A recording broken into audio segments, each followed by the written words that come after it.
No, I did actually watch The Mandalorian. I've seen some of the episodes a couple of times because I watched it in real time. And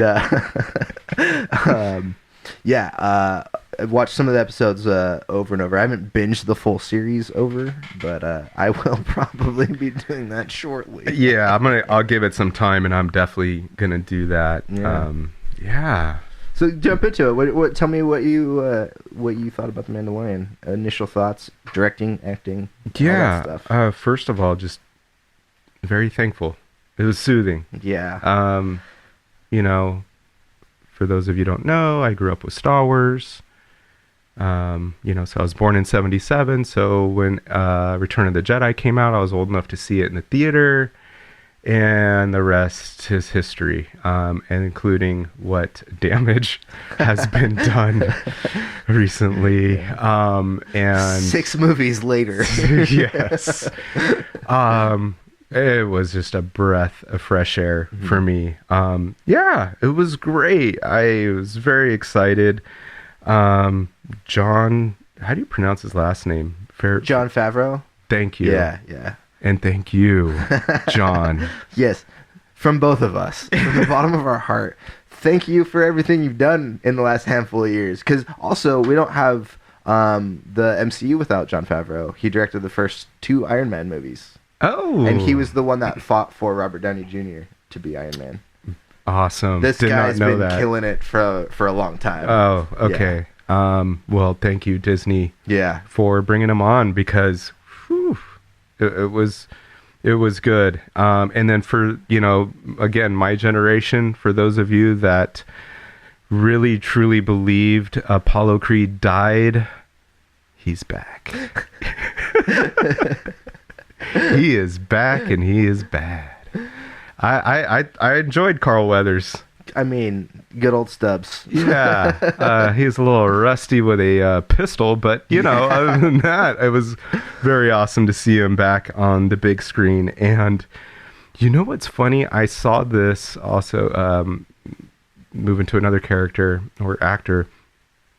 I saw this a year ago, and I totally forgot about Pedro Pascal. Yes. Oh man, he's the Dornish. What? The Dornishman. The Dornishman. Yeah. Was that they called him? Yeah. He's from Dorne. He gets his eyes exploded. That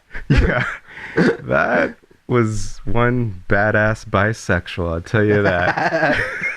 I mean, a lot of people love that character on Game of Thrones. He was awesome. I was sad when he died. If you're not familiar, we're talking about Pedro Pascal, who voices the Mandalorian and plays him in a lot of the costume. There's talk of stunt people. We'll get into that in a minute. Sure. Yeah. But he was on Game of Thrones as the Red Viper, and oh man, what. I know it's kind of written in a certain way for that character, but man, what an underutilized character. Yeah, so sad to see him go. Yeah. Actually, did you see him he's been in a lot of stuff. He's going to be in Wonder Woman 84 that comes out later this year. Too. No. I think he's the villain in Wonder Woman. How about Narcos? I haven't watched any Narcos. Ooh. I hear that's great. That's one of those shows. If you haven't watched Narcos, watch it. Yeah, that's one on my list that everybody keeps telling me I need to get on. And yeah, my list keeps getting he plays bigger. a DEA agent, and gosh, he's I you know what? Now that I think about it, if I can meet one actor, it'd be that guy. Yeah, he seems cool as shit. Does seem really cool. And cool. Yeah, and he was in the Kingsman sequel. Did you see that? Yeah, he's like one of the American agents in that, which is the first movie's better in my opinion, but yeah, he's in it.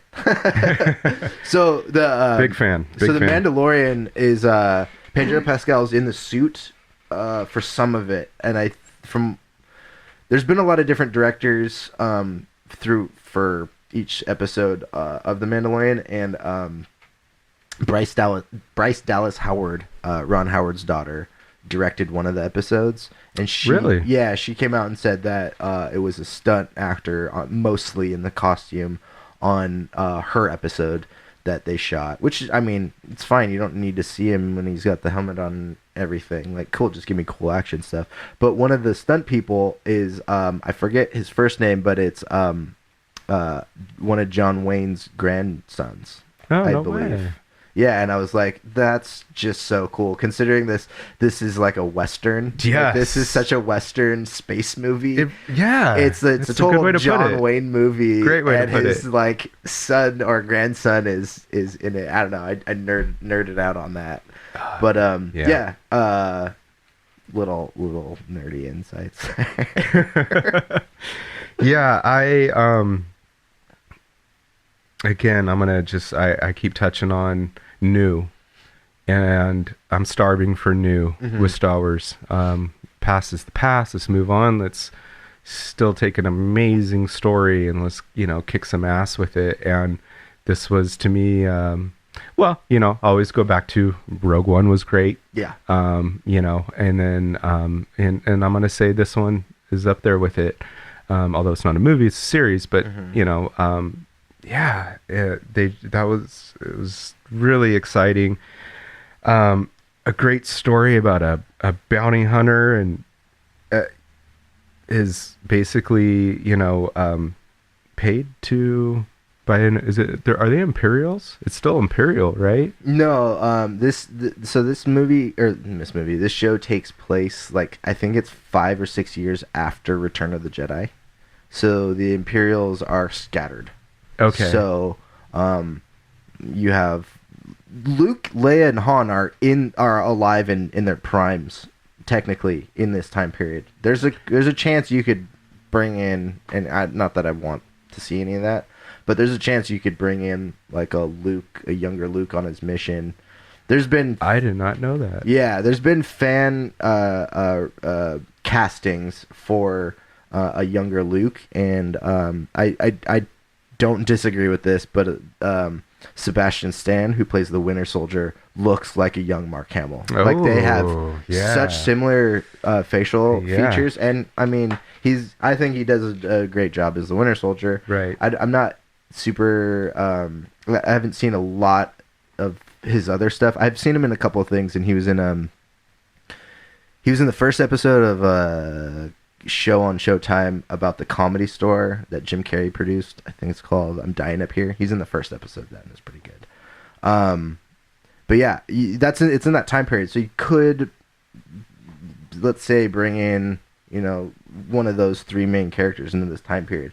But they set it up that they don't need to, and I like that. Yeah, I totally agree. As so that's interesting because I'm like, oh, the future. So you're putting it back into the. Well, this is they have a hard time leaving this time period. It seems like telling these stories, and this is the one so far, aside from maybe Rogue One, that I'm like, cool, I want to see this, because Rogue One still ties into storyline, but it's people we don't know. It's a whole story. We didn't even know what happened to them at the end. We had no idea. And they keep it its own story too, completely, which is great. Yeah. It's bounty hunter who's paid to bring in an asset to some bad people.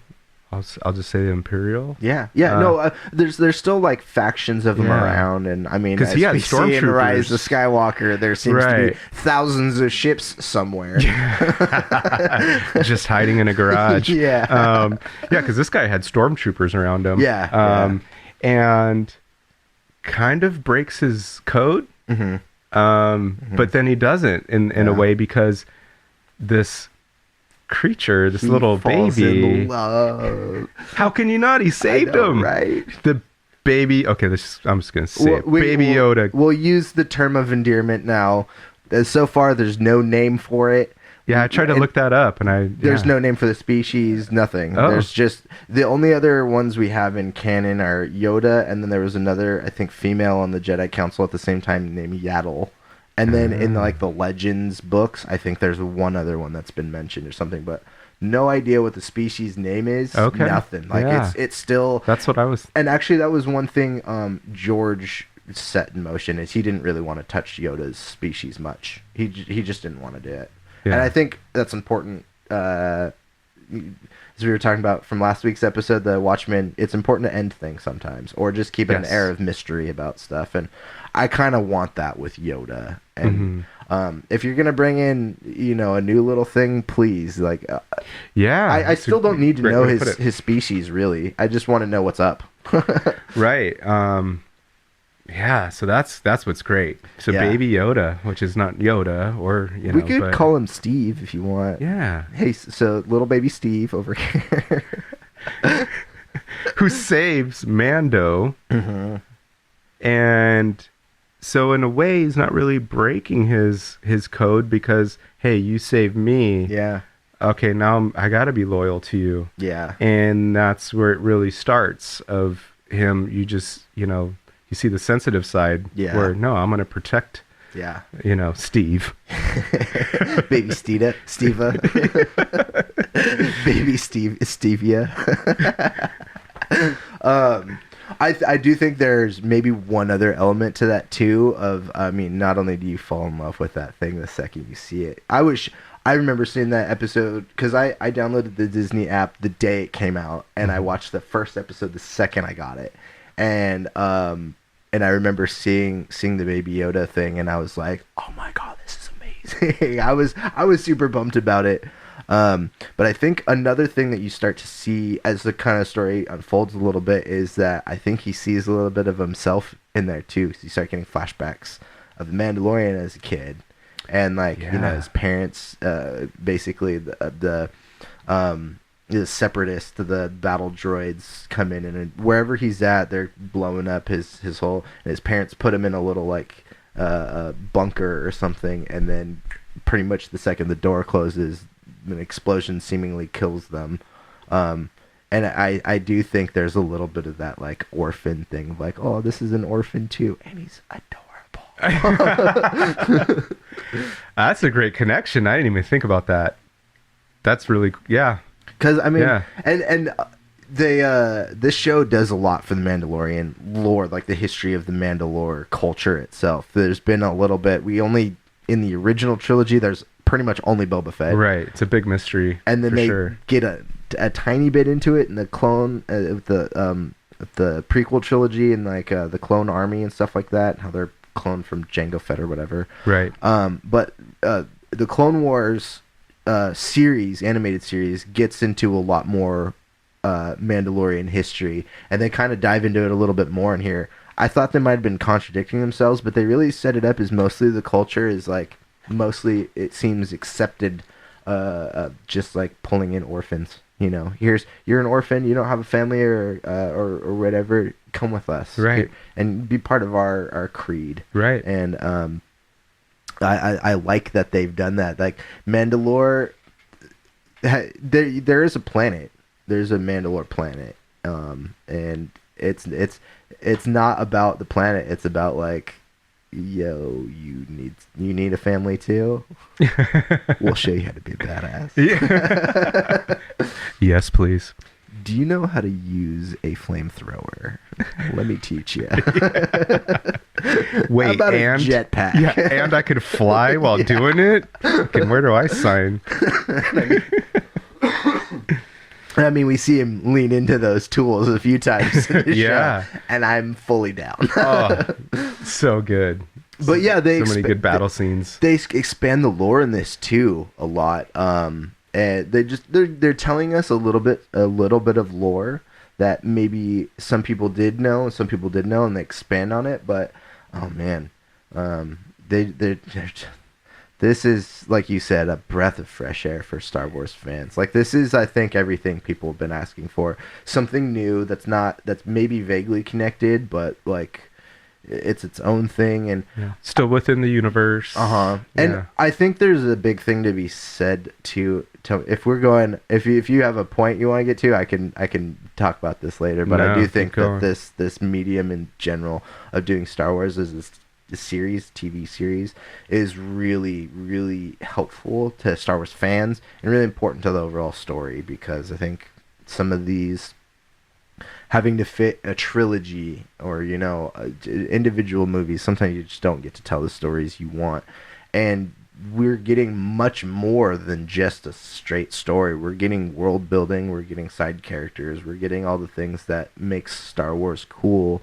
Is there's a really cool solid character to follow in this world that's super interesting, you know. And if we were driving our cars around anywhere in the Star Wars universe, you and I would just be like, oh my god, did you see that alien? Look at that alien over there. Oh my god, there's bones over in the sand. What's going on over here? I'm drinking blue milk. Yeah. And I mean, all that side stuff's really cool to see. And you get to expand on some of that stuff in this series. So I'm really glad that we're getting this kind of format for the Star Wars universe, because there's a lot to get through. There's a lot they can tell. I mean, oh man, Disney could sit in this time frame for another in our times. They could just be telling within this time frame in the Star Wars universe, and I feel like it's a little outplayed at this point, but they could continue if they found Just the right be creative. Stories. Yeah I'm sorry, but be fucking creative and don't half-ass it. Correct. Right? Plan it out a little Plan it bit. out. Yeah. Don't rush it. But because yeah. Well, in the current state of the Star Wars fandom that we live in now, I think this is the thing that's maybe, you know, putting some water on the flames of fandom hysteria towards maybe how they felt about either Last Jedi or The Rise of Skywalker, whatever. I think this is helping the fandom a lot. But, for sure. But I don't know. Continue. Yeah. It was also impressive because obviously Mandalorian, he's got a helmet on. So you're talking the majority of the series, a character with a helmet. Yeah. Yeah. So, I mean, the directing on this to create this character that you connect with and you start rooting for and start really like having some love for, but you don't know who the fuck it is. Yeah. He's got a helmet the whole time. Yeah. So the way they shot these scenes and I don't even know how to explain it. You know, I'm not in the movie industry. I don't know film. I didn't study film and all that. So I'm probably butchering how Get out. Yeah. I'm sorry. You can leave now. Excuse me. It was really well done. You know, what other movie? Maybe Judge Dredd? A dude with a helmet on the whole fucking time? Yeah, pretty much. What other, I mean, you tell me, what other movies out there where there's a character the whole fucking time with a helmet on that you connect with and The only other thing I can think of that maybe vaguely connects is when they do there's only been a couple of them, but there was like some first person shooter style movies. I think there's a movie called Hardcore Henry where like the viewer was the character, and so you never see them. Oh, okay. Because of that, really. Yeah. I didn't see those movies, but yeah, there's not many out there, and those are hard to do because video game movies are that's a whole nother conversation. Right. There's not really been a good video game movie. But yeah, no, you're right. Like Judge Dredd might be the only big one anybody can really think of, other than this. Yeah, and so, you know, just really well done. And then again, I totally forgot that, you know, Pedro is technically playing him. So when they do reveal him, you know, I'm in my room late at night watching that episode, and I literally was like, yes. Oh, that guy. Wait a minute, where'd your eyes come from? I thought they got blown up. Damn, he looks good for being dead for 3 years. I think in both Kingsman and Norco, does he have a mustache? Oh yeah, he looks sick. Yeah, no, I just wanted to see him with a mustache when he pulled the mask on. Yeah. Like, what's up, homie? Yeah. I can just see his age, and they're like, Pedro, you gotta shave the fucking mustache. He's like, no. He's like, I'm gonna go shoot Norcos after this. Oh man. So that was just really exciting. It was just really exciting. A lot of fun, cool characters. You know, with the exception of one movie, I've never been a Nick Nolte fan. Well, that's fair. I mean, and then I think I did try to watch 48 Hours recently, and it was a little hard. You know, I love that movie. But did you watch the director's cut? Yes, I did, and that's when I turned it off. But that character, Creel, I think something like that. Yeah. Cool or Yeah. Cool. I'm really bummed he died. He died, right? Yeah. I thought he was going to be a sidekick with him for quite a while. I'm not angry that he's dead, because I love surprises like that. It's entertainment in my eyes. But yeah, that was a cool character. I thought everything about that character was really cool. There was a lot of, even though for a short period of time that character was, you know, in the series, I felt like there was substance. Yeah. Well, I mean, for a little bit there, especially in the first couple episodes, when you meet both the characters, you meet the Mandalorian and that character. Mandalorian doesn't talk a lot, and so you're not getting emotion so much, other than just like his action of taking the baby Yoda or whatever. But you do really get like a verbalized sense of morals from that character. He's kind of like, you know, Mandalorian's just like when they first meet him, and he's like, go take care of those dudes, and he's like, okay, I'll do it, and he's like, well, you have to learn how to ride this thing, and then there's like a small montage of him learning how to ride that thing. Yeah. He's like, why can't I just fucking like go over there? And he's like, no, you're gonna need this thing. Yeah. Like the voice of reason and logic, and like also moral standpoint that he kind of played too, I think worked to balance the two characters a little bit. And I'm also sad at the outcome of that character too. It was really suspenseful how they pulled it off too, with the like chase of the well, I guess we can get into later episodes later, but how that all went down was really well done too. Yeah. But yeah, I mean, I'm gonna bounce it back to you, but it's summing up. It was just a breath of fresh air. Yeah. What was your take? I liked it a lot. I liked it for a lot of the same reasons. It's a new story for Star Wars. It's outside of you know, all the other lore and saga stuff that we've been hearing, which I loved to a certain degree, but I think a lot of us fans are looking for something new, and they're doing it. And the only reservation I have is the time period. You know, it's the only thing is like, cool, they stuck to the same time period we're all used to and know, but they're doing it, and they're doing it well, and they're using whatever characters we might or might know from Clone Wars and things like that in small amounts that for a lot of hardcore fans that have read a lot of material or animated stuff, you're getting little bits of like, oh, they mentioned that planet that happened, you know, in this episode of the Clone Wars or whatever, and that's really cool. I really like that. I think some of the other stuff that impresses me about the show is a lot of like behind the scenes stuff.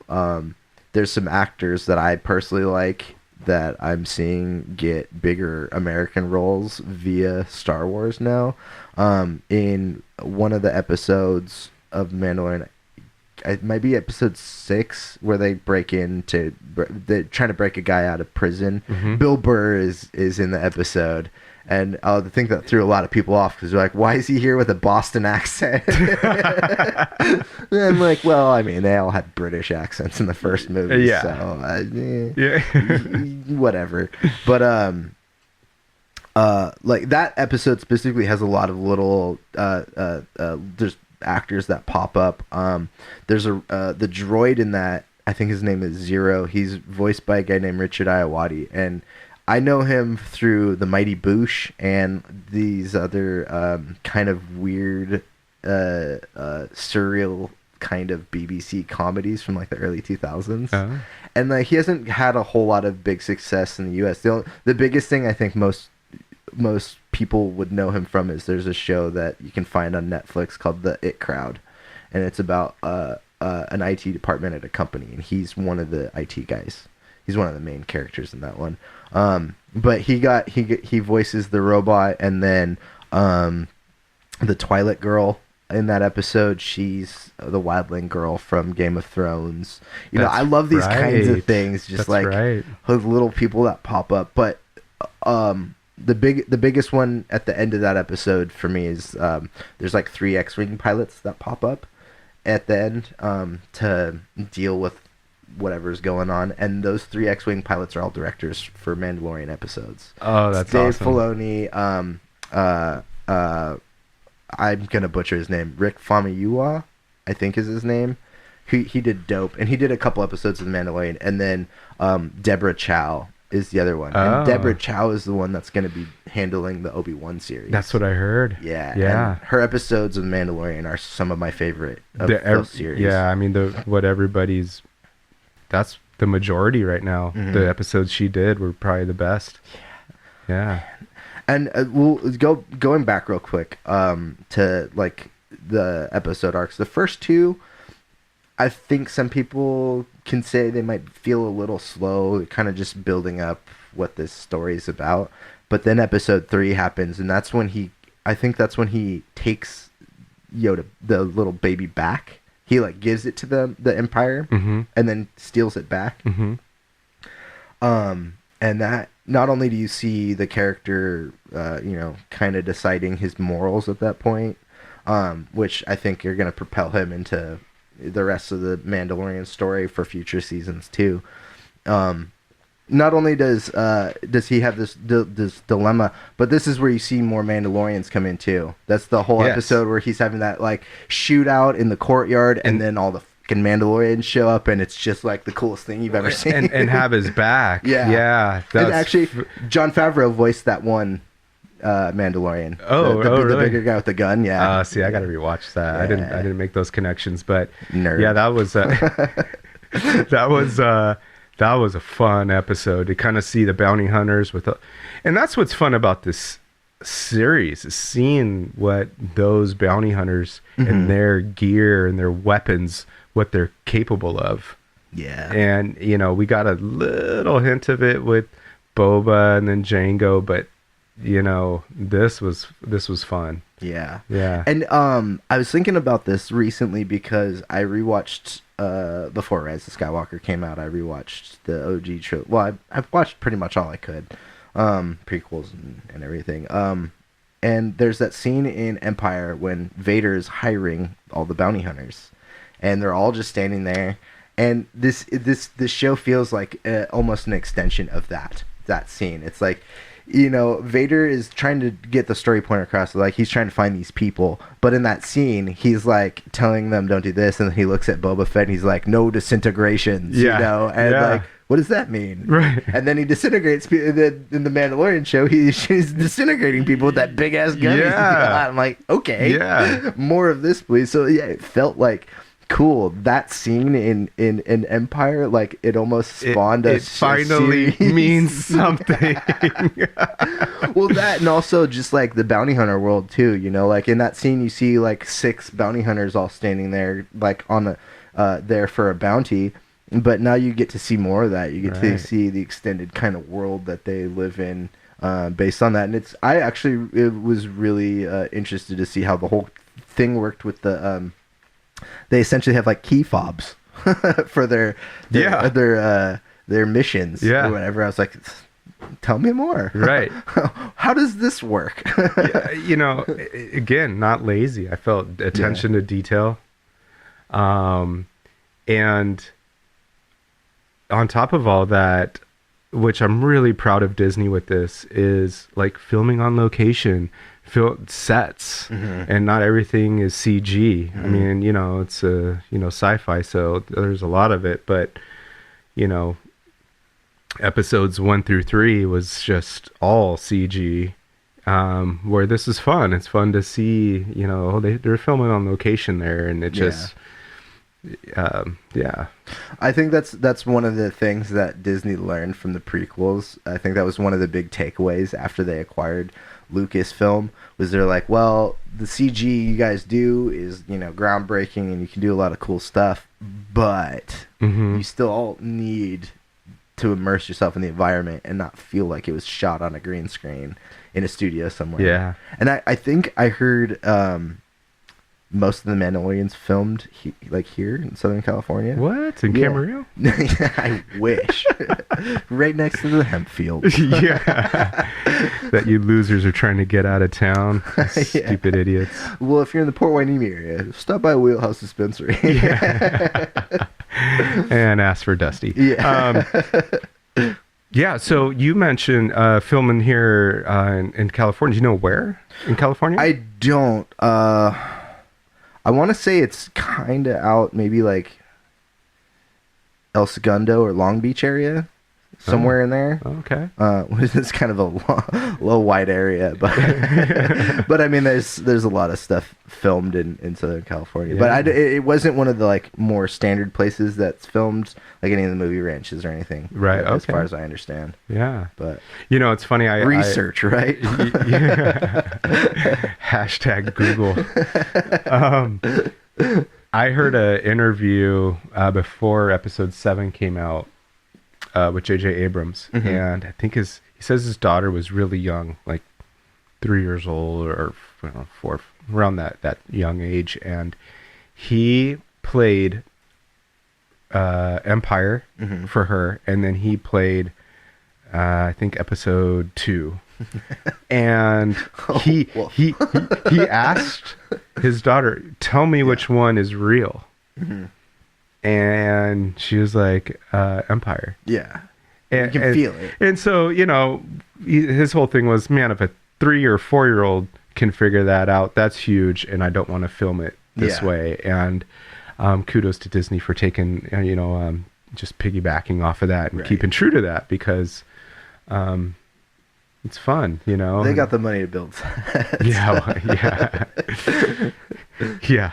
They built their own city within Anaheim.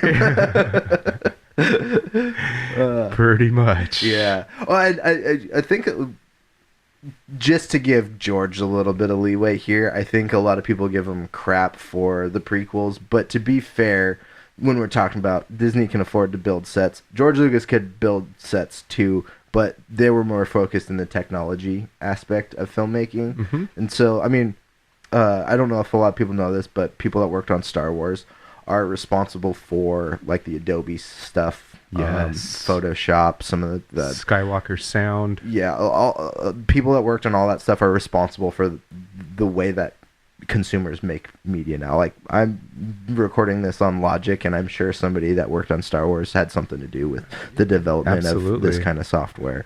And that's the thing with episodes 1 through 3. Like, for example, a lot of it's choreographed, but the fight scenes and with all the Jedis or so a lot of it was CG, but those scenes were great. Yeah. I mean, let's really see what I'm hoping for in season 2 with Mandalorian is Samuel L. Jackson coming back as Mace Windu. Purple lightsaber. Yes. Fucking purple lightsaber. Strike down upon. I love that. Great vengeance. I love that was like his request too. Like, he wanted the purple lightsaber, not like, you get a green or a red one or a blue, and he's like, no, motherfucker, I want a purple one. Good for you. And everybody's scared of him, was like, yeah, quick, get on that. So yeah, this show's doing a lot for the fandom, and I don't know, what you got any other insight on this? Just new characters that come in at the end. Giancarlo Esposito. I'm sorry Gus. for butchering your name. You can just call him Gus. God. So I'm really disappointed in the first scene, because it was the first time you see him. It was kind of the end of the episode, right? Yeah, but there is also, you might have seen him before. Remember we were talking about that episode that we kind of forgot about? Not to say it's a bad episode, but the Mandalorian and is helping that younger bounty hunter with the thing, and they go find the filler episode. Yeah. Well, at the end of that, the bounty hunter they're after, the I forget what her name is. The actress is Ming-Na Wen, I think.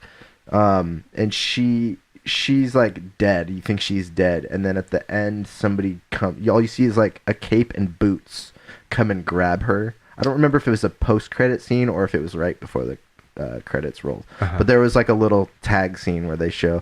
So you might have seen. Some people were saying it was Boba Fett, which please don't bring Boba Fett into this. Right. Right. I'm with you. Especially with. If we want to go on what George Lucas gave us, he really wants us to see the remade versions that he did of the original trilogy. And like I said, I rewatched some of those recently. He adds the Sarlacc coming out of the pit. In the original cut, it was a pit that he falls into, and there's like a couple of spikes. There's straight up a like head that comes out and like munches on him. Yeah. And I'm like, let's just kill him now and let the Mandalorian show be its own thing. Right. Yes. So some people were saying Boba Fett. I hope not, but it also could have been Giancarlo Esposito's character as well. His name is Moff Gideon. Yes. Yeah. In his first scene where you really see his face, I was really hoping for him to bring up and sip on a cup that said Boyle Hermanos. Right? Half of his face is just like burnt off. Oh, man. Because that dude plays a really good, nerdy badass. It's weird. He's a weird individual because, he's not a dude I'd probably see in the streets and be scared of. Yeah. But he scares me. He fucking scares me. I'll be honest, I didn't watch all of Breaking Bad, but I have seen a lot of Gus stuff. Oh. And he's great. And just like out of context clips that I've seen, he's great. Yeah. And scary as shit. Yeah. Oh, if you haven't watched Breaking Bad all the way through, I recommend it. Mm-hmm. And that was a really great series, and they ended it where they should have. Yeah. That's what I've heard. That's a whole side note. But yeah, having him in there and his lightsaber. Yeah. So I didn't know much about that. Actually, Rob. Oh, Rob. Rob was the one that gave me a little dark saber. Yeah. That's some Clone Wars stuff right there. Right. That's full on. Like I was saying, there's a lot of stuff that Clone Wars fans will be excited about because they do talk about it and what that saber means. It looks more like a straight samurai sword, just like glowing black, than it does a lightsaber. It's got a hilt like one too, and everything. I love it. I'm. Is it black? Yeah, it's black. Okay. Yeah, I'm so that thing is sweet. Pumped that they brought that into there because they didn't get into any of the history on the show at all in The Mandalorian, but the kind of the backstory with that sword is basically whoever has that sword rules Mandalore or Mandalorians. Oh, yeah. That's right. That's what Rob was saying. It's been like a missing artifact for a long time because it was made by the first Mandalorian made it? It was not the first Mandalorian. It was the first Mandalorian Jedi because there haven't been many Mandalorian Jedis. But there was one at some point, and I forget. I think his name was Tar Vizsla. There's a House Vizsla that's a prominent house in Mandalorian culture that's been there for a long time. And forget if he was the first Mandalorian Jedi. But yeah, that was his lightsaber. That's what he built, and he also it was used as a symbol for the basic ruler of Mandalore. That's awesome. It's really cool. Yeah, that's going to be exciting to see. There's going to be so much more about it too, and I can't wait to see what they tell us about it in the next coming season. But yeah, what did you think about that? So you haven't watched Clone Wars, right? I've watched, I think it's the first season, and then I really need to go back and revisit it because from my brother and one of my cousins, my cousin Wally. What's up, Wally? Wally. They've shared with me, how it really turns into great storylines, and they touch on so much that expands into all these other projects. So I really need to make some time and revisit those. Well, what did you think seeing it at the end when he pops out of his downed X-wing and he busts out his sword? What were your thoughts? Were you like, what the hell is this? Yeah. Again, for not knowing the backstory on that, I was like, okay, what? Mm-hmm. Now who is this guy? Is he a Sith? Because it's only two ways you get a lightsaber: either you make one or you steal it. My personal thought is that he stole it, partly because I think I don't remember if they say it, but I think he was part of. They mentioned that there was a purge, a Mandalorian purge at some point, which is why they're all living underground. I think maybe he was a part of it, and maybe ended up stealing artifacts from Mandalorian culture or something along the way. But that doesn't discount the fact that he could be like force sensitive somehow. Well, and I was considering that at that moment when I was like, who the fuck is this character, and what's this black lightsaber?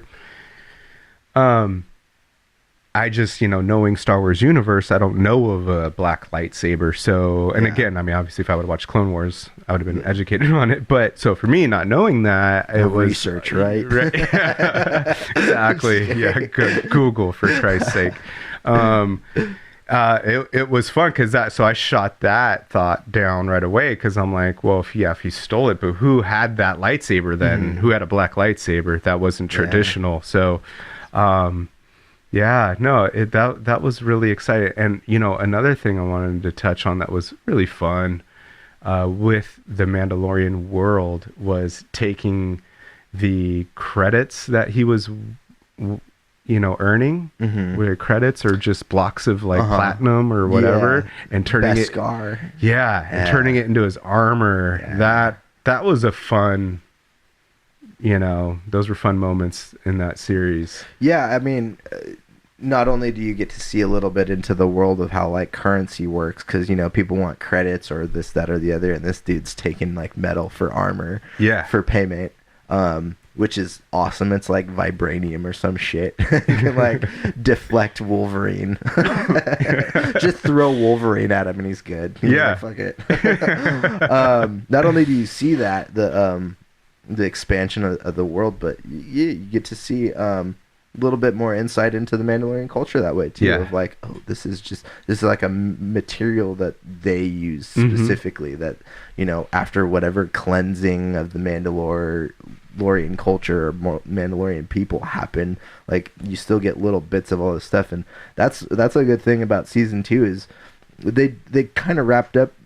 Ultimately, this was a pretty self-contained first season. Like, it's the Baby Yoda arc, right? Get him there and then steal him back, and then there's a couple of like filler episodes along the way. But they did a really good job of all these little things. So like, there's not, to me, I don't have huge questions of like, this wasn't a cliffhanger series ending for me at all. But there's enough there that I'm like, well, fuck yeah, I'm watching the rest of this. Like, let's see him get more Beskar or paint his armor. Maybe he doesn't look like a soda can with no label. Which don't get me wrong, I like both versions of his armor that he's had so far. I think it looks cool, but maybe he gets a paint job in the next season or something. Well, he looks like a kicker's uniform in football. It's pretty clean. Guy's not getting dragged in the mud. No grass stains on that exactly. What were your thoughts on the first time you saw Baby Yoda use the Force? I was surprised because, as we talked about, there's not many Yoda species in the universe at all, and the only two that we've seen were both on the Jedi Council. So, I mean, I started to ask questions. Are all of these species Force sensitive? Right. When the fuck did Yoda get down with Yaddle? Right. Why wasn't I there or invited? Yeah, and like, why didn't he take him to Dagobah with him? Yeah. What happened to Yaddle? Did she go to Dagobah too? Right. Were they just getting down in the swamps and then she died and then Luke shows up and Yoda's all crazy when you see him because he just lost his wife and his kid ran off? I don't know. I think you're onto something. No, I was genuinely surprised because they do some cool stuff, like he lifts the, like, what do they call it, mud horn or whatever, when Mandalorian's getting the shit kicked out of him. Which that's cool. I like to see a character that isn't like the best, right? The Mandalorian constantly gets his ass kicked, right? Yeah. Like pretty bad too. Yeah. I'm really disappointed in you, Dornishman. Yeah, right. There's that fucking staff of yours that you keep flinging around. No, I like the that he gets his ass kicked and that it shows he's human. Yeah. I mean, as human as you are in the Star Wars.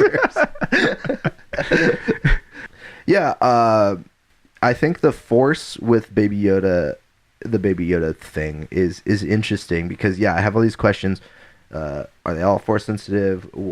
Whatnot? But I also it does kind of set up some plot holes in my head. After watching Empire, Yoda, he says he trained Jedi for 800 years, and this baby is 50 years old. So, just kind of doing the math, like, did he start training Jedi when he was like 2? Like mentality wise, right? So there's a couple of things I think about, but ultimately I like that he's Force sensitive. It gives an edge to the Mandalorian show, where a lot of people like Star Wars because it has to do with Force and like these weird magical powers in space. But I like that they did it because now you're not obligated to try to have to bring in like Luke Skywalker, because he exists in this time frame, but. And I mean, we only know he's the only though. We don't need him with the Mandalorian. Like maybe a one episode with them crossing over to maybe get Sebastian Stan in the costume for the first time might be a good idea, but you don't need to do that because you have the Yoda character, this little baby Yoda Force user, kind of holding on to that. So it brings up some questions for me, but I ultimately like it too because it's also part of the story. The baby Yoda helped him with the mud horn, and then he goes back to the Mandalorians, and they're like, "Let me make you the sigil," and he's like, "I can't. It wasn't a clean kill. My enemy killed it or helped me kill it," and they're like, "What's going on with you? Like, what's up?" And then at the end, they end up giving him the like mud horn sigil anyways, right? And it all kind of comes back around. But I think it works well. And also, the other thing with it is it set precedent for some of the stuff that happens in Rise of Skywalker. And I think done much better. And the thing I'm talking specifically about is like Force healing. Thank you. They do that in The Mandalorian very well. Like somebody needs it, and it's not just like, oh, I can heal everybody all the time. Right. Like they did in Rise of Skywalker. They set up a very specific story. Certain people could do this. It took certain training, and maybe you had to die to even get that training complete. And then all of a sudden, Rise of Skywalker, everybody can do it. Right. And just like, I'm gonna kiss you, and then. Right, you're alive now. Right. But yeah, no, I thought it was a better use of that kind of power, and we haven't fully seen it in a movie or anything like that. The healing factor so much that I can think of. But now that it exists, I prefer the Mandalorian explanation or use of that as opposed to just the other thing. I totally agree with you on that one. Because Rise of Skywalker, there's like 3 fake deaths in that movie. Something like that. Like Chewie, C-3PO, Ben, and Rey all die. Yeah. And Disney should have just let them die. And only one of them actually stays dead. I think that the show... Again, going back to all the same things, it fills in better storytelling than what we've been getting. There's something a little bit planned out, which I think goes to the people behind the show, Jon Favreau and Dave Filoni. Jon Favreau is, like we were saying, we don't have the MCU the same way we have without him. He did Jungle Book movie.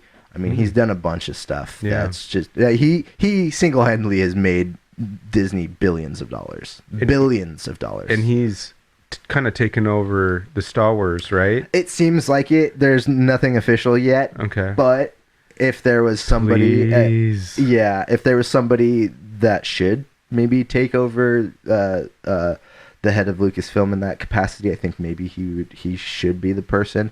But the other person that I really think needs to stay there too is Dave Filoni, who's directed some I think 1 or 2 episodes of Mandalorian and is co-show running it with Jon Favreau.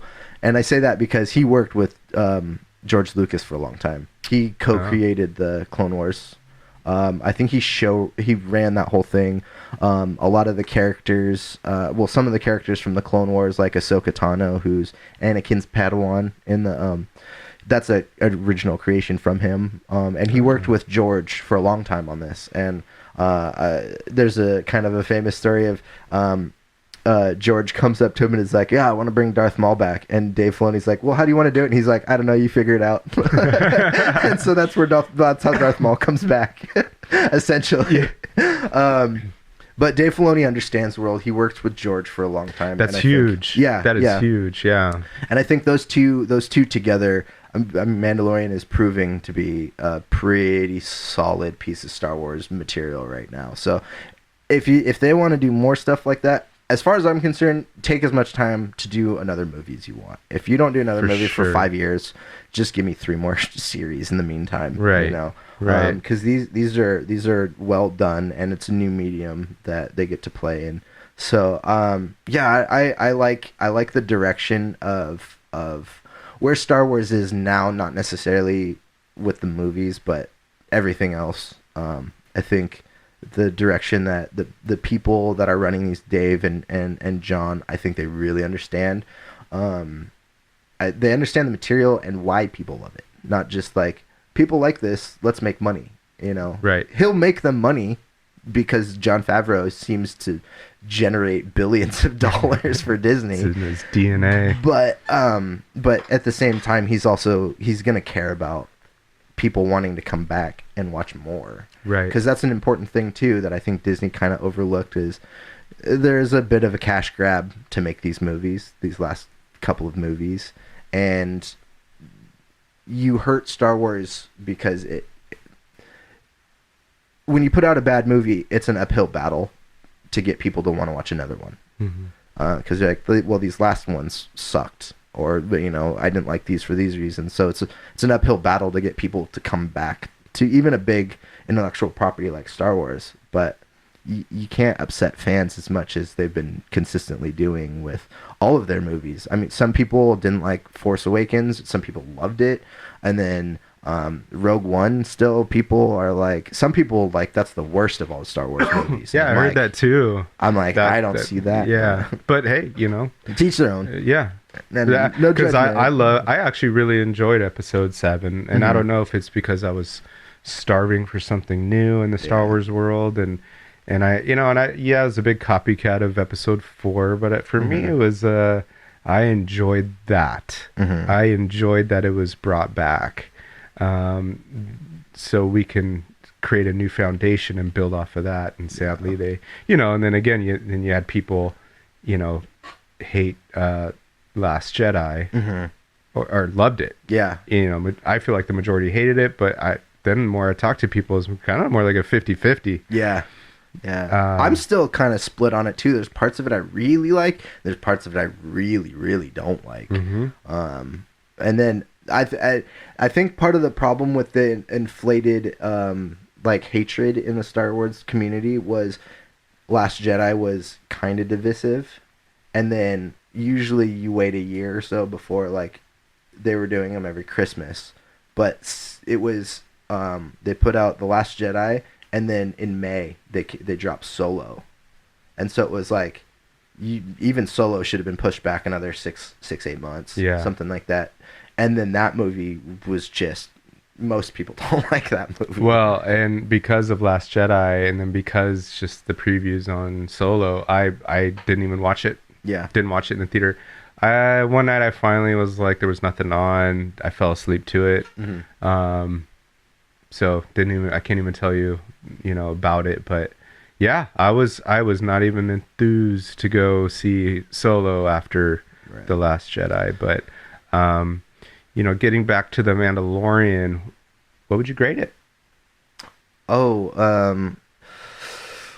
This is a tough thing to do because there's so much good like TV out there. Last week we did our Watchmen review, and man, that Watchmen to me is one of the current single greatest TV series, any mini series, whatever you want to call it, ever. And not just a comic book thing.